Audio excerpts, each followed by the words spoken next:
সাইদের প্রসারিত দুই হাত যেন এক অলঙ্ঘনীয় পর্বত। কোনো বর্গীর সাধ্য নেই যেটা অতিক্রম করে বাংলাদেশের মানুষকে স্পর্শ করতে পারে।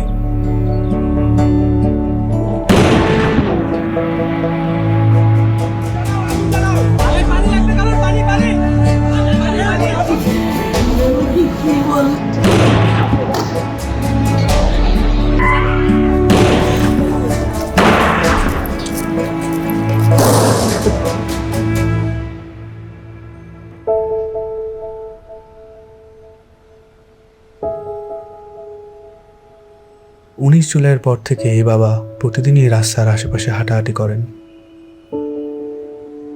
কখনো আবার নির্বাক দাঁড়িয়ে থাকেন। উনি সামনের দিকে তাকিয়ে থাকেন, কিন্তু আসলে কোনো দিকেই তাকান না।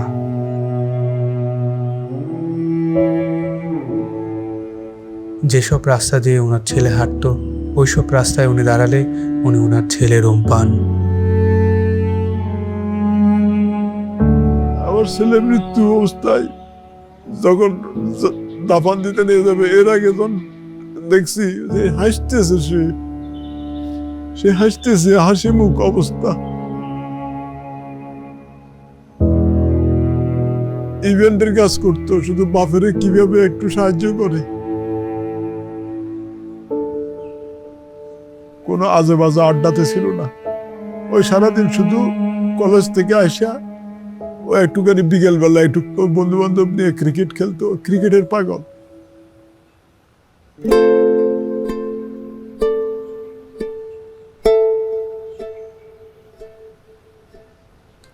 যে আমার পায়ের পাতা আছে এরকম একটা অনুভূতি হতো, কিন্তু আমি যখন হাত দিতাম তখন থেকে আমার পায়ের পাতা নেই, এরকম একটা প্রচুর অনুভূতি হতো। আমি অনেক কান্না করতাম। এই ব্যথার চেয়ে আমার ওই অনুভূতিগুলো আমার বেশি হতো, যে আমার পা আছে, আমি যখন হাত দিই তখন থেকে আমার পা নাই।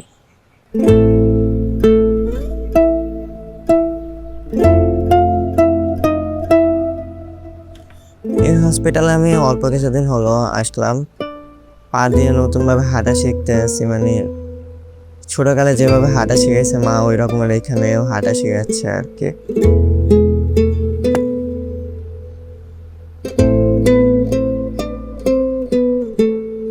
একটি প্রতিবন্ধী কিশোর, 7 বছরের বাচ্চা, ল্যাংড়া মানুষ যদি সংগ্রামে নামতে পারে, তাহলে আমি কেন বসে থাকবো ঘরে?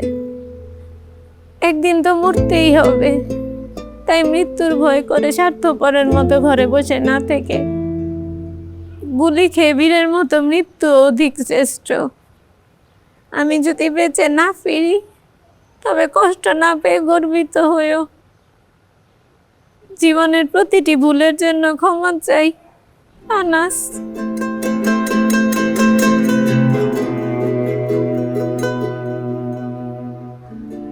আমার সন্তানের বুকে গুলি লাগছে, আর তৃতীয়টা হয়েছে আমার কলিজায়। আল্লাহ পাক যতদিন আমাকে হায়াত দিছে, আমি এই হাহাকার নিয়ে বেঁচে থাকবো।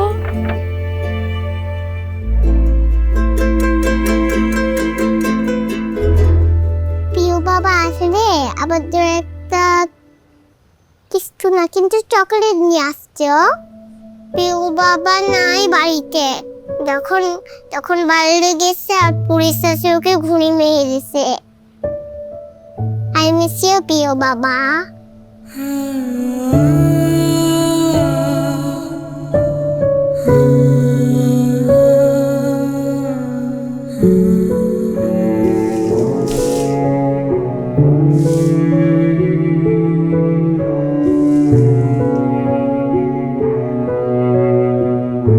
এখন যে চেম্বারের মধ্যে বক্তব্য দিছিল যে আমরা কোনো সরকার বিরোধী আন্দোলন নয়, আমরা নিজের অধিকার আদায়ের জন্য ওদের বলা খাওয়ার পরে ওদের পমেল বড়ুয়া ওই ছাত্রলীগের লিডার আসছিল, তাই সেই গলা চিপি ধরছিল, গাল মুখত থাপড় মারছে। এখন ওই জন্যই ওর জেদ ধরে শহীদ হলো কি এখন ওটার ব্যাখ্যাটা আর আমি জানি না।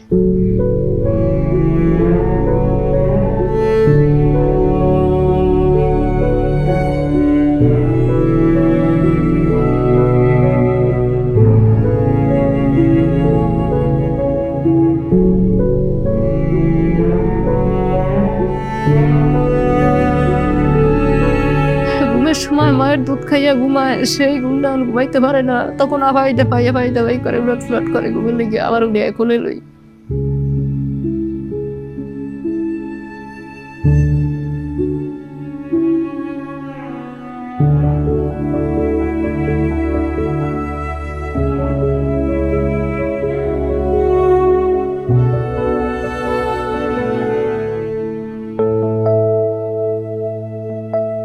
এখানে এসে যখন দেখি যে এখানে সবসময় ভাইয়া পড়াশোনা করতো, এই বিছানাতে থাকতো, এখন যখন দেখি ও নাই তখন একটা শূন্যতা কাজ করে মনের মধ্যে। খারাপ লাগে যখন দেখি যে ভাইয়া এ রুমে নাই। এই ছবিটা 18 জুলাই আমার আন্টি নাজিয়া খান ফেসবুকে পোস্ট করেছিল।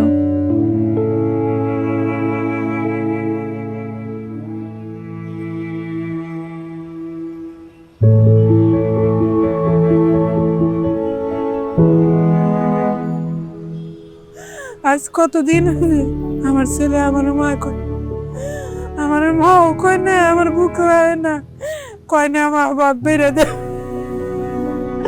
আমার সন্তানদের যারা যেভাবে মারছে আল্লাহ তাদের বিচার করুক। আমি সরকারের কাছেও বিচার চাই, জনগণের কাছেও বিচার চাই। আমার সন্তানদের মারছে, হাজার হাজার মায়ের বুক খালি করছে, যে কালি করছে তারও বিচার করুক আল্লাহ। কতটা তুমি হারালে বন্ধু, কেঁদেছে অন্তর। জানো না তুমি হারাবার ব্যথা, জানে পলাশির প্রান্ত। হারিয়ে গেছে যেখানে মায়ের সোনার নোলকখানি, গোলা ভরা ক্ষেতের ফসল, সাজানো ফুলদানি। এ হারানোর বেদনা তুমি রেখো অন্তরে, দেখবে তোমার দুঃখ লুকাবে পলাশির প্রান্তরে। বাংলাদেশের বুকের ওপর চেপে বসা 36 দিনের এই ভারই আমরা নিতে পারছি না। একবার ভাবি চলেন, 16 বছরে কত বড় ভার হয়ে এটা আমাদের বুকের ওপর বসেছিল। এই ভারই আমাদের শক্তি দিক সংস্কার করে নতুন বাংলাদেশ গড়ার।